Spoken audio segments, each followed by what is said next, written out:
Our investigators have been working on this. They're from the Vehicular Homicide Unit. And what they've determined at this point is a 2014 Nissan Sentra was headed eastbound on Washington Street, and that's a one-way street west, so it was going the wrong way, and it collided with a southbound light rail, which is on First Avenue. There was a female driver who we believe is in her 30s, and she was unfortunately pronounced deceased on the scene. Now, there was an officer in the area who heard the impact, and as you can tell from the damage, it was a significant impact. And that officer and others tried to extricate the woman. They couldn't. Phoenix Fire Department personnel came and they were able to extricate her, but unfortunately, again, she was pronounced deceased on the scene. The driver of the vehicle, of the operator and / witness of the light rail was evaluated for impairment. He was not impaired. At this time, we believe that the woman's speed was a factor, and that's, we know that the impact of the vehicle actually knocked the light rail off of its tracks.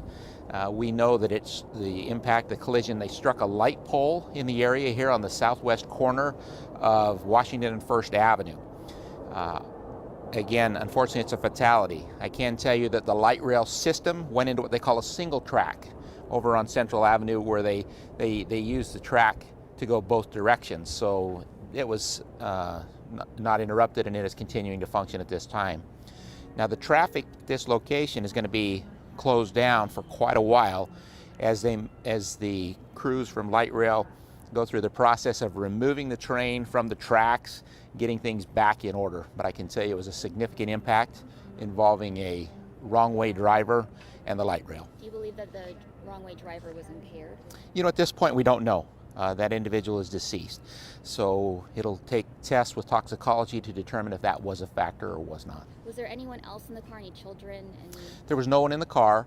There was an operator on the train, again, at 2 o'clock in the morning. Not a lot of people out using the light rail. I'm told there are 2 passengers, but the fire department evaluated the 2 passengers as well as the operator, and none of them were injured. And again, impairment on the part of the light rail does not seem to be an issue. Anybody else injured, if anyone else was walking around or waiting at the light rail platform, or the people who went and tried to rescue the woman? That's a great question.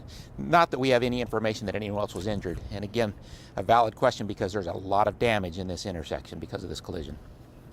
Anything else from the scene? Do you know how many people total were on the light rail? Just about. I'm told there was an operator and there were 2 passengers. What's the rate of speed that these light rails travel at? You know, I don't know their speed, but again, we don't believe that their speed was a factor. We believe there was the Nissan Sentra that was traveling eastbound, again, the wrong way on Washington Street as it approached First Avenue.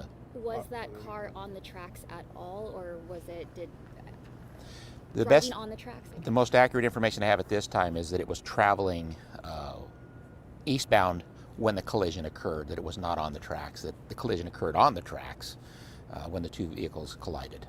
But it was the car that hit the car is the one that hit the light rail first, right? I don't know the dynamics of if the car hit the light rail hit the car. I can tell you that they both impacted right there at First Avenue in Washington.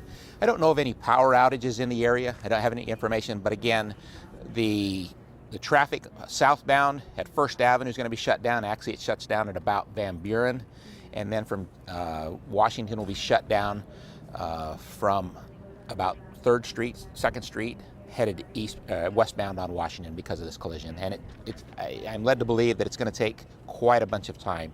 But light rail has their people on board. They're here to make sure that they take care of that and get it back in order. And what's it going to take? I mean, when you say several hours, thinking 5 o'clock this afternoon, there are a lot of downtown events happening. Are you thinking the evening hours?